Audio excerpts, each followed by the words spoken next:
Natassia, just before we get to the task force recommendations, can you explain what sort of pressure the aged care system has been under? So there's been a real spotlight on aged care since the 2021 Aged Care Royal Commission found that the system was broken, full of neglect. There were systemic failings that the government needed to address.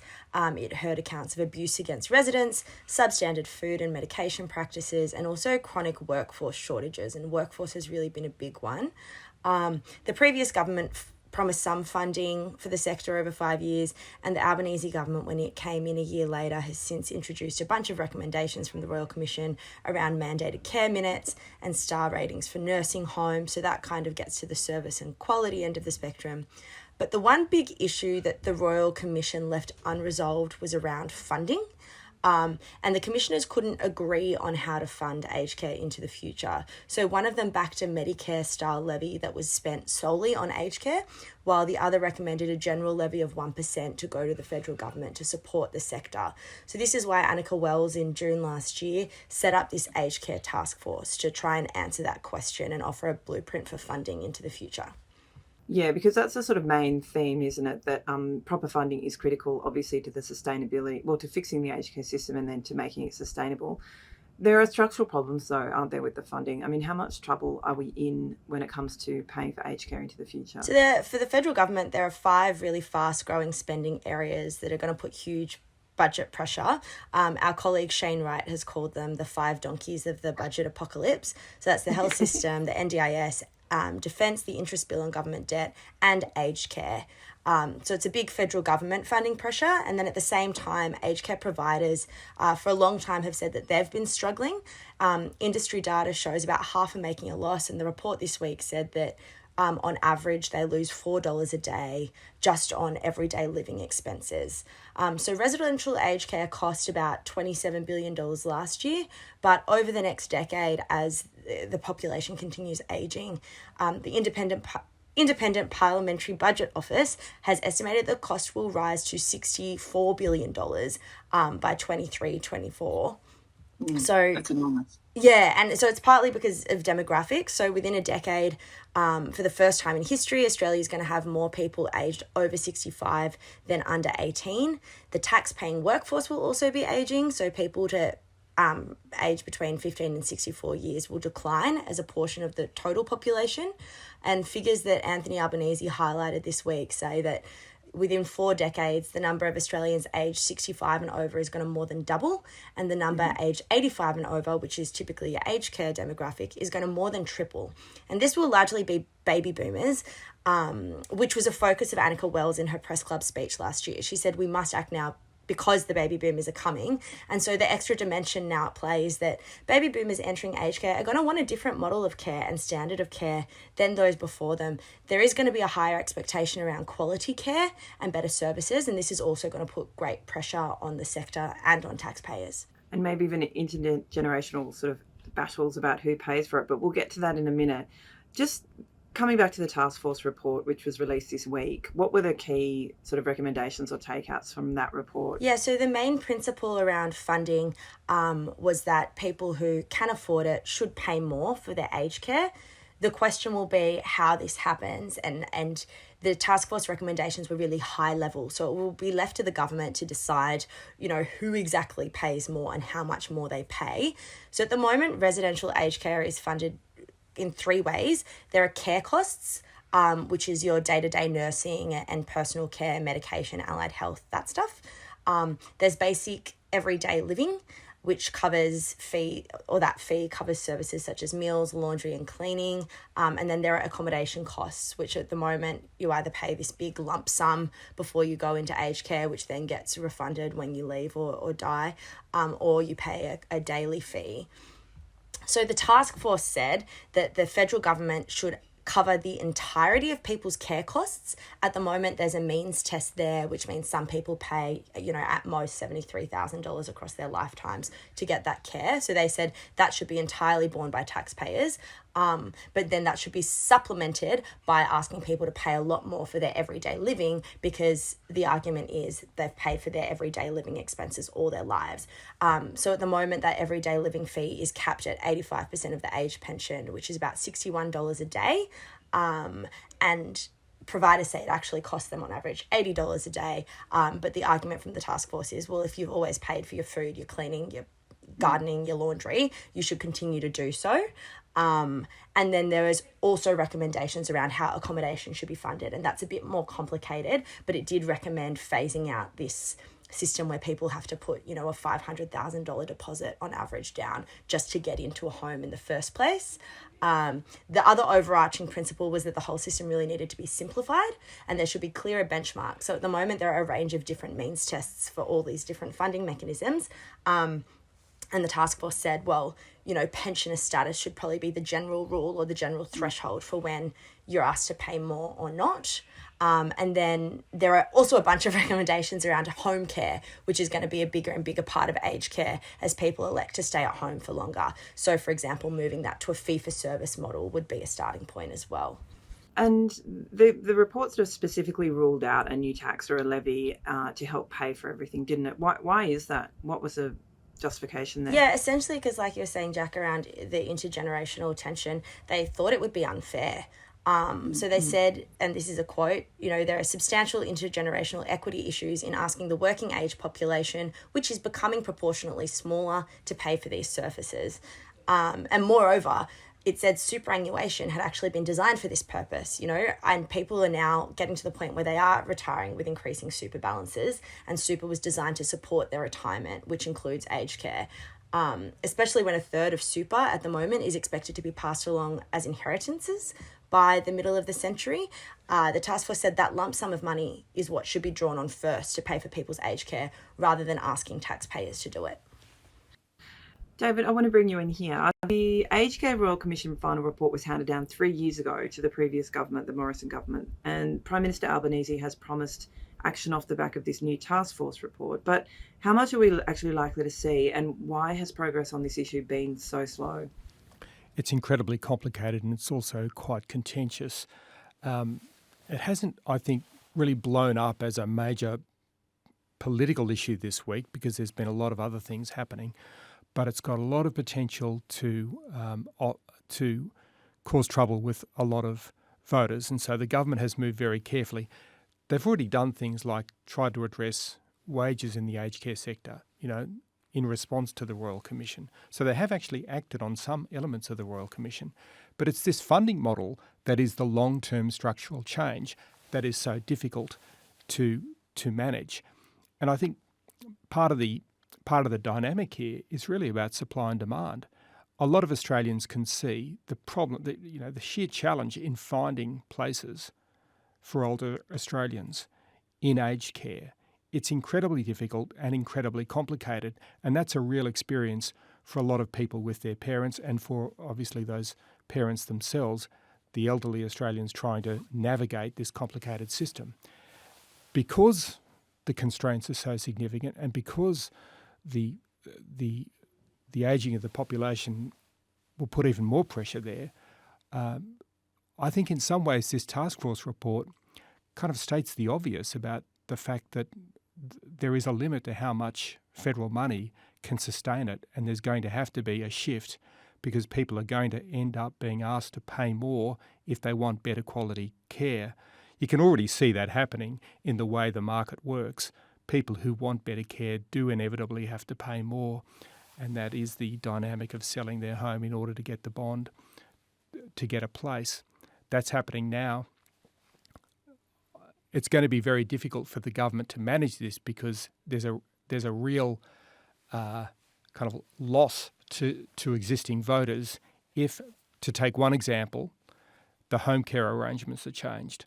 I've seen one estimate that says the recommendation on making people pay more for the care they get in the home could mean it costs about $1 billion more for Australians to fund that. So that's a real cost that is shifted from the federal government onto older Australians so that they pay more for their own care in the home. And that's setting aside what has to happen in the aged care home. Yeah.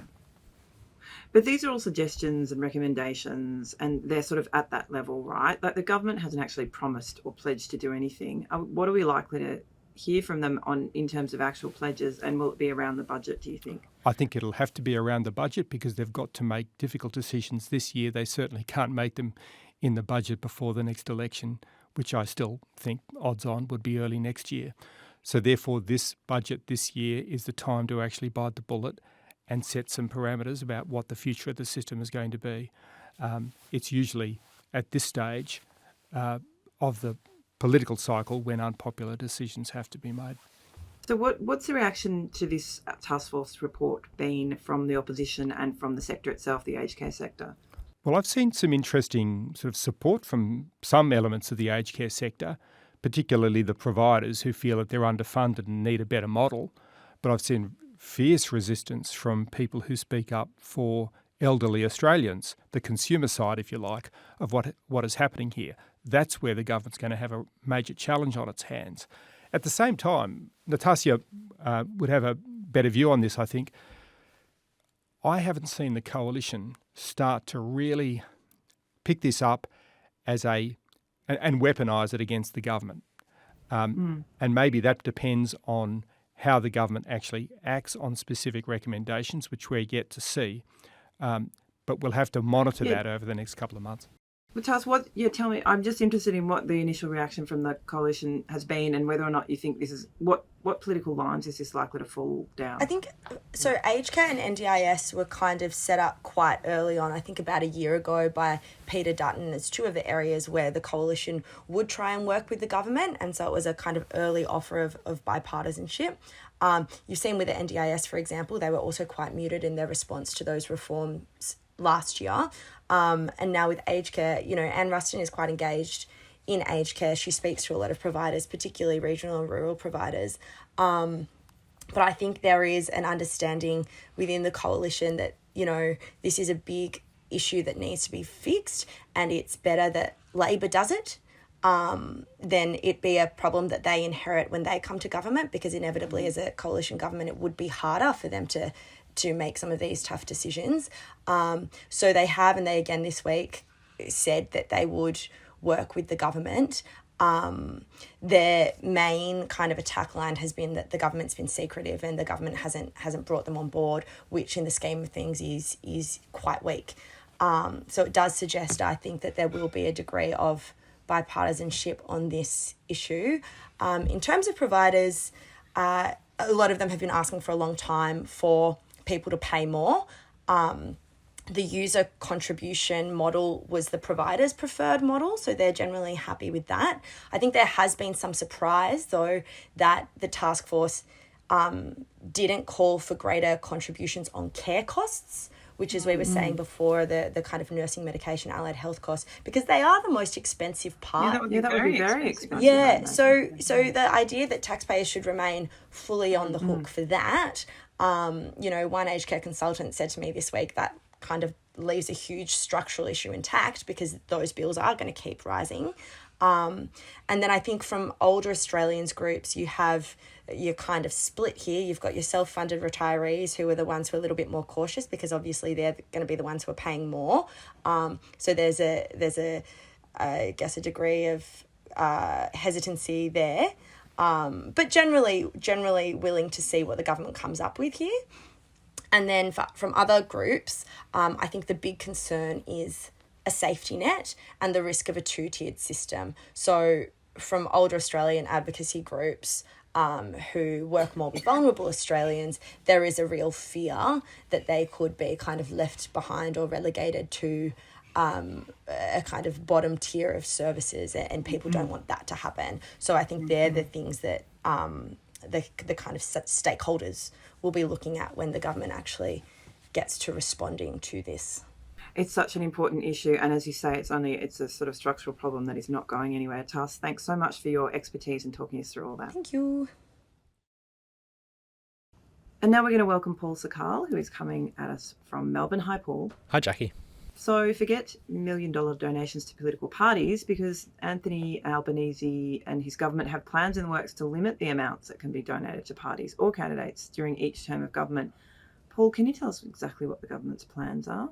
Not everything is detailed yet, but we've reported this week what some of their plans are likely to be. The government has been positively disposed towards the idea of capping donations for a little while now. They've also been talking positively about capping the amount a party can spend in an individual seat to avoid races where two candidates are spending, $2 or $3 million each. And they're also talking about truth in advertising laws. All of these reforms will form part of a broader suite of legislation that they'll introduce in coming months. They're about to start consulting crossbenchers and the opposition. The political donation cap would limit the amount any company or individual donor could donate over an election cycle. As I said, the seat-by-seat cap would try and curtail how much money parties can spend in an election to avoid a crazy arms race. And the truth in advertising laws would establish a new kind of panel within the AEC, which would adjudicate on complaints about advertisements that were deemed potentially, or according to a complainant, potentially false. So how much of a change would this be from the current system? And what impact might it have on future elections? Because in the past we have seen extraordinary amounts of money dropped by either end of the political spectrum in our electoral system. It would be a step change. It would stop parties from being required to host fundraisers across the country to bring in money into their party to fund election campaigns. And the underappreciated element of this policy, actually, and something that the government might consider a hard sell, is that in order to fund election campaigns, if you strip money out of it, you need taxpayers to foot the bill, effectively. This is what happens in Victoria now. Effectively, taxpayers pay a certain amount of dollars for every vote a party won at the last election. I think it's maybe $6 or $7 in Victoria, which means that the amount of funding taxpayers put towards elections increases hugely in order to fund advertising and leaflets and corflutes and all those things that we see around election times.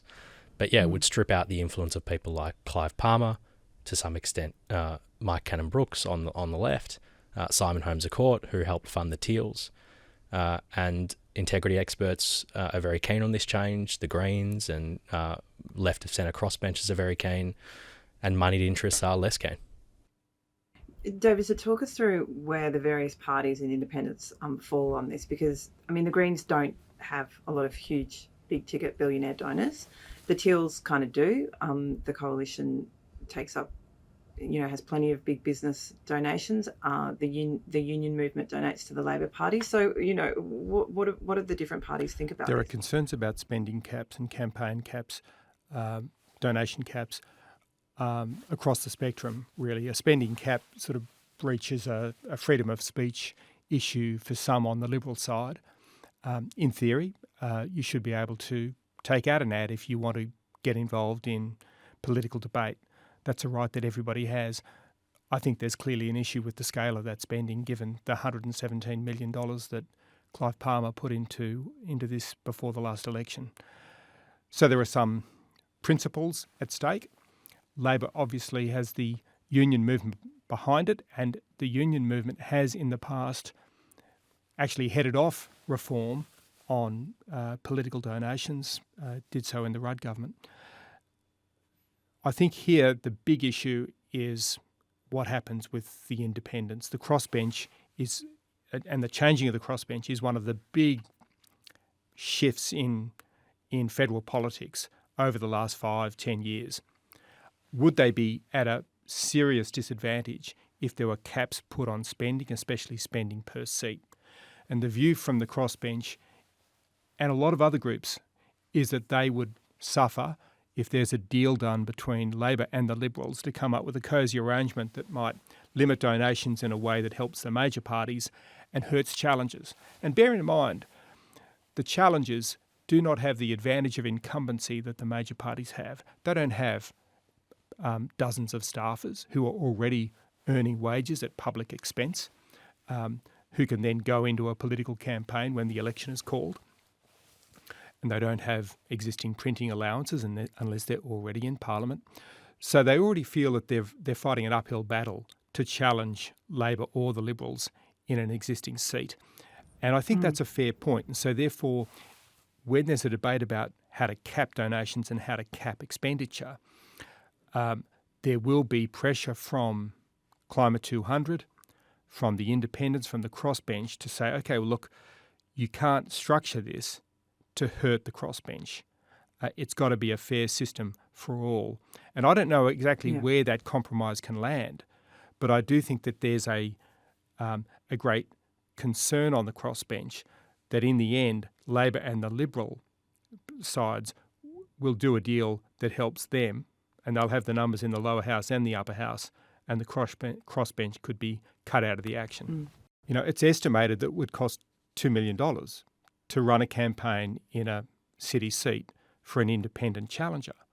So we're talking serious money, and if you replicate that across many different seats, then the argument for independence would be a low cap would basically only help the major parties. So it's supposed to be a fairer system for all, but it might not actually in practice end up being a level playing field. I want to talk about the legals because I remember as a law student learning about Longy, in which an implied right to free speech was read into the Constitution around political donations. And Clive Palmer, I think, has already decided that he's going to mount a legal challenge along those lines. Is that right, Paul? Yeah, that's right. We reported this story on Tuesday that the government was going to include a political donation cap in their legislation, and by Tuesday afternoon, Clive Palmer's spokesperson was confidently saying that this is something that would be very likely to occur and that Palmer had been thinking about it that day. Humorously, he was actually in an all-day meeting with his barristers on a different matter in which he's suing the government on that day. So it was hard to find time for the spokesperson to speak to him, but he did find time to do so. Let's just talk quickly about the plan changes to campaign advertising, because that is a really interesting issue in the age of misinformation and, sort of like basically falsehoods being spread on the internet very freely. This is a big issue in America, obviously. How do you actually legislate for truth in advertising? It will be modelled on the South Australian version, which has existed for quite a while. And when you listen to legal experts, they say that the key element to the South Australian legislation is that it's very narrowly defined. It doesn't seek to capture anything that a person who made a communication, either verbally or in an ad, would consider a fairly held opinion or a judgment. It's only designed to look at questions of factuality. An example, in the last South Australian state election, there was an ad by the Labor Party which ran really hard on ambulance wait times against the South Australian Liberal Marshall government. The ad said ambulance ramping is the worst it's ever been. The Liberal Party made a complaint. They said it had clearly been declining over months, the wait times. They had been declining over months, so it was deemed factually inaccurate, and they were asked to take the ad down. Now, if they designed that ad and said ambulance wait times are very, very bad under the Marshall government, that would not have been within the scope of the Act. David, how effective do you think that sort of truth in advertising rule would actually be, and would it change the way parties do elections? I think it could change the campaigning, but I think we'd need more examples, from, say, the South Australian system to know over a period of time how it works. I can see scenarios where decisions that say something is misleading and has to be taken down, it's not the truth in advertising, that can be challenged, that can then drag out a debate. Somebody who might be saying something that is on the edge, on the borderline of being a falsehood, might then get more headlines about their falsehood by challenging a decision that tells them it's a falsehood. You kind of drag out a debate. This is always the problem with scare campaigns. Attention on the scare campaigns, disputes about whether the claim is false, then amplify the original claim. So you can see a lot of different ways in this might play out. I think one of the hardest things at the moment is to know whether it's workable, because we don't have a draft law. We don't have any plan in writing where we can evaluate how they're going to define truth, who's going to make the decision, how any decision can be then appealed in the courts. So without those guidelines, basically, it's very hard to make a judgment on whether it's going to be workable. And just on the politics of it, I mean, there was a big debate last year about the government's attempt to clamp down on misinformation. Michelle Rowland ended up pulling the bill. There was a big Liberal Party campaign calling it a ministry for truth. It looked like a campaign that you'd see in America and freedom of speech. I got a text from a Liberal Party backbencher this morning saying, I didn't reach out to them. They said Ministry of Truth expands. So you can see a scare campaign being run on this as well, even if the law is very narrowly defined. It's tough terrain. Many of the things that the government is doing or it's seeking to do are really worthwhile. Real-time disclosure of donations, addressing misleading campaigns, reducing the threshold for disclosure so that we find out more about who's donating in the first place. All of these things are really worthwhile. It's not clear yet how much of this can actually survive what it has to go through. A Senate inquiry, attempts at compromise between Labor, Coalition, Crossbench, Greens. It's going to be a pretty rough ride for some of these reforms, I think, in the next couple of months. Gentlemen, this is really interesting, and I think we'll come back to it in a later podcast episode. We've got to wrap up now, but thank you both so much. Cheers, Jackie.